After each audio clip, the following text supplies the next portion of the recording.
তো হাই বন্ধুরা, তো আজকে আমরা ক্লাস 6 এর একটা 26 পৃষ্ঠার ক্লাস 6 এর অঙ্কের 26 পৃষ্ঠার একটা 9 দাগের অঙ্ক নিয়ে আলোচনা করব। 3 এর 2 এর সঙ্গে কত যোগ করলে 2 পাবো। যদি অঙ্কটা অনেকের কাছে একদম সহজ মনে হয়, তবুও কিছু জনের কাছে একদম কঠিন লাগে। তো এই অঙ্কটা একদম সহজ করে আমরা বুঝবো যে কত সহজে অঙ্কটা করা যায় বা কত সহজে অঙ্কটা। 3 এর 2 এর সঙ্গে কত যোগ করলে 2 পাবো।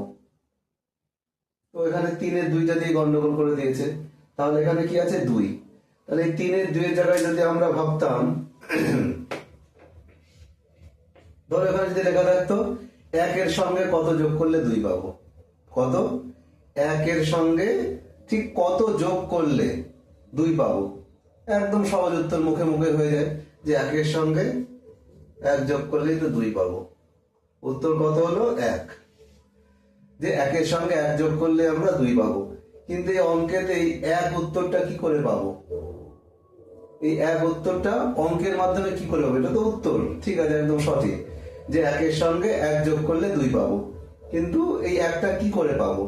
এখানে কত দিয়েছে? 2 লিখলাম। এখানে কত বলেছিল? এই 3 এর 2 এখন ভাবতে হবে না, ভাবো এখানে 1 এর সঙ্গে, তাহলে 1 লিখবো। তাহলে 1 হলো কিন্তু উত্তর। তাহলে পাওয়া গেল 1 এর সঙ্গে 1 যোগ করলে আমরা 2 পাবো। তাহলে কি বোঝা গেল? কি করে আমরা যে 1টা পাবো? মুখে মুখে যে অঙ্কটা আমরা করে ফেলেছিলাম যে 1 এর সঙ্গে 1 যোগ করলে আমরা 2 পাবো, এখানে কিন্তু অঙ্কের মাধ্যমে করে দেখালাম। প্রথমে যে 2 লিখলাম, কত এই যে 1টা বিয়োগ করলাম, 1 কিন্তু উত্তর বেড়ে গেল। কিন্তু এখানে তো 1 দেয়নি, অঙ্কে দিয়েছে 3 এর 2। অঙ্কে দিয়েছে কত? 3 এর 2। তাহলে এখানে নিয়মটা একদম মানবো। এখানে প্রথমে 2 লিখবো, বিয়োগ 1 এর জায়গায় তাহলে কত লিখবো বলো? অঙ্কে তো আমাদের 3 এর 2 আছে, 3 এর 2। তাহলে লসাগু করবো, 3ই হবে লসাগু। লসাগু আমরা জানি 3 দুগুণ 6 বিয়োগ এখানে কত হবে? 2। 3 এর সাথে 3 ভাগ করলে 1 পাওয়া যায়, আর এখানে গুণ করলে 2 1 2। 3 এর 4, কিংবা এটাকে আমরা ভাগ করে দিতে পারি।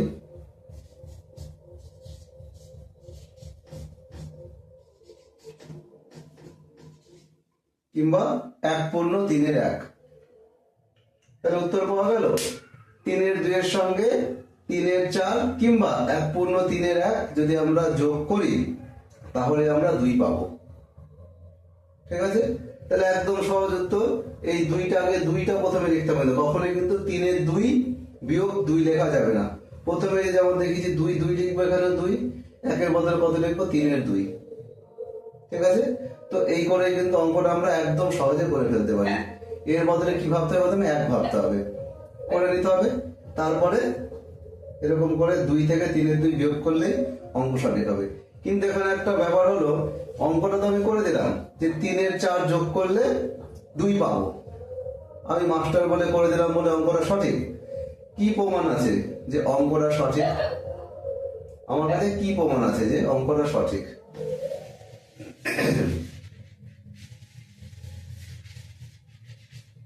যেমন ধরো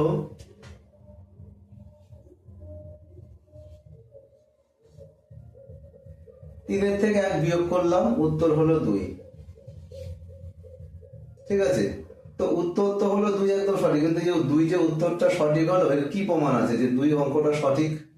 কি করে প্রমাণ করবো যে অঙ্কটা ঠিক হয়েছে? এই দুটোকে যদি যোগ করি, তাহলে দেখো এই 3 কে পাবো। এই দুটোকে যোগ করে এটাকে পাওয়া গেলে ভাববো এই 2 অঙ্কটা সঠিক। 3 থেকে 1 বিয়োগ করলে সঠিক পাওয়া গেছে 3। তাহলে এই অঙ্কটা, এটা হচ্ছে প্রমাণ। ঠিক একইভাবে এই যে অঙ্কটা আমি করলাম, এটা যে সঠিক, যে 3 এর 2 এর সঙ্গে 3 এর 4 যোগ করলে 2 পাবো, অঙ্কটা যে সঠিক, এর কি প্রমাণ আছে? তো সেটাই চলে আজকে আমরা প্রমাণ করে দেখবো। তাহলে বলেছে 3 এর 2, উত্তর তো আমরা পেয়ে গেছি 3 এর 4। তাহলে দেখি যোগ করে।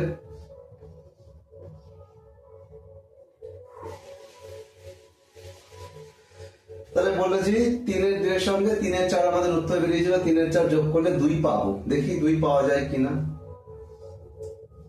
লসাগু 3 বেরোবে আমরা জানি, তাহলে উপরে হবে 2 যোগ এখানে হবে 4। আশা করি যোগ করতে তোমরা পারো, ভগ্নাংশের যোগ। তাহলে নিচে হলো 3, উপরে 4 আর 2 হলো 6। তো আমরা যদি 3 আর 6 কাটাকাটি করি বা ভাগ করি, উত্তর কিন্তু পাবো 2। উত্তর বেরিয়েছে 2। তার মানে আমাদের অঙ্কটা সঠিক ছিল। 3-এর 4 যে উত্তর বেরিয়েছিল সেই অঙ্কটা সঠিক ছিল। তাহলে আশা করি অঙ্কটা একদম বোঝা গেছে সহজেই। তো দেখা হচ্ছে পরের ভিডিও। টাটা।